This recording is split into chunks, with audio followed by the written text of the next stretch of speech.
Hi students, welcome to BMI Maths, 10th standard Maths, 5th chapter coordinate geometry, exercise 5.3 9th sum second subdivision பார்க்கலாம். இப்போ slope of BC first இங்கே ஒரு triangle இருக்குது. இதில் வந்து first சப்டிவிஷனில் மீடியனுக்கு equation கண்டுபிடிச்சோம். ஏடிங்கிறது மீடியன்கிறது வந்து இந்த கீழே இருக்கிற இந்த லைனை ரெண்டு ஈக்குவல் பார்ட்டாக பிரிக்கும். ஆனால் ஆல்டிடியூடுங்கிறது அப்படி இல்லை, ஜஸ்ட் ஒரு பர்பண்டிகுலர் லைன் ஒரு 90 டிகிரி ஃபார்ம் பண்ணும், அவ்வளோதான். இப்போ இதோட ஈக்குவேஷன் தான் வந்து நம்மளுக்கு கேட்டுக்கிறாங்க, இந்த ஆல்டிடியூடு. அப்போ ஸ்லோப் ஆஃப் ஃபஸ்ட்டு பிசிக்கு ஸ்லோப் கண்டுபிடிச்சிக்கணும். Slope of PC equal to y2 - y1 / x2 - x1. இப்போ பியும் சியோட பாயிண்ட்டு -5 - 1 1,9. இப்போ y1க்கு பதிலாக 9 மைனஸ் ஆஃப் -1 வந்து +1 டிவைடட் பை x2 வந்து 1 மைனஸ் ஆஃப் -5 வந்து +5.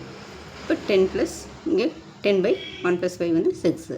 இப்போ கேன்சல் பண்ணோம்னா 5 2 10 3 2 6. இப்போ m = 5/3. இப்போ நம்மளுக்கு இது ஆல்டிடியூடுங்கிறது பர்பண்டிகுலர் லைன், அதனால் நம்மளுக்கு பர்பண்டிகுலர் ஸ்லோப் ஆஃப் பிசி வந்து வேணும். பர்பண்டிகுலர் பிசிங்கிறது வந்து இந்த எம்மோட ரெசிப்ரோக்கல் சைன் வந்து மைனஸ், இங்கே ப்ளஸ் இருந்ததுன்னா மைனஸ் இருந்ததுன்னா ப்ளஸ், அதோட ரெசிப்ரோக்கல். அப்போ -3/5ங்கிறது தான் வந்து பர்பண்டிகுலர் ஸ்லோப் ஆஃப் பிசி. அது வந்து -1 ஸ்லோப் ஆஃப் பிசின்னு நம்ம எழுதுவோம். ஸ்லோப் ஆஃப் பிசிங்கிறது எம். இப்போ -1 இங்கே 5/3. இது மேலே கொண்டு போனோம்னா இன்ட்டு 3/5ன்னு ஆயிரும். -1 × 3 வந்து -3, -1 × 3 -3 இந்த 5. இதுதான் வந்து பர்பண்டிகுலர் ஸ்லோப்பு.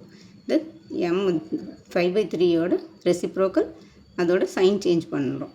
அப்போ அது வந்து -3/5 தான் எம். இதை வச்சு தான் நம்ம ஆல்டிடியூடு ஈக்குவேஷன் ஆஃப் ஆல்டிடியூட் கண்டுபிடிக்க போகிறோம். அப்போ ஈக்குவேஷன் ஆஃப் ஆல்டிடியூடுக்கு formula y - y1 = m × x - x1. இது வந்து த்ரூ ஏனால நம்ம ஏவோட பாயிண்ட்டும் இந்த எம்ஐயும் வச்சுக்கிறோம். இப்போ ஏ வந்து 6,2 அண்ட் எம் வந்து -3/5. இப்போது y அப்படியே இருக்குது, -y1 வந்து 2 = m வந்து -3/5 இன்ட்டு எக்ஸ் அப்படியே தான் இருக்கும், -x1 வந்து 6. அப்போ இங்கே இந்த 5 இந்த பக்கம் மல்டிப்ளை பண்ணிக்கலாம். 5 × y - 2 = -3 × x - 6. இப்போ இது உள்ள மல்டிப்ளை பண்ணால் 5y -5 2 = 10 = -3 × x - 3x -× -+3 × 6 18.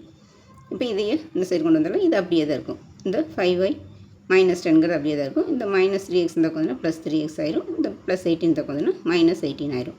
அப்போ 3x இங்கே +5y -10 இந்த -18 = 0. ரெண்டும் சேம் சைன், அதனால் ஆட் பண்ணி அதே சைன் போட்டுக்கணும். அப்போது இது 3x + 5y -28 = 0. இதுதான் ஈக்குவேஷன் ஆஃப் ஆல்டிடியூட். அவ்வளோதான் ஸ்டூடெண்ட்ஸ். இந்த வீடியோ பிடிச்சுன்னா லைக் பண்ணுங்கள், ஷேர் பண்ணுங்கள், சப்ஸ்கிரைப் பண்ணுங்கள். தேங்க்ஸ் ஃபார் வாட்சிங். Tata, by.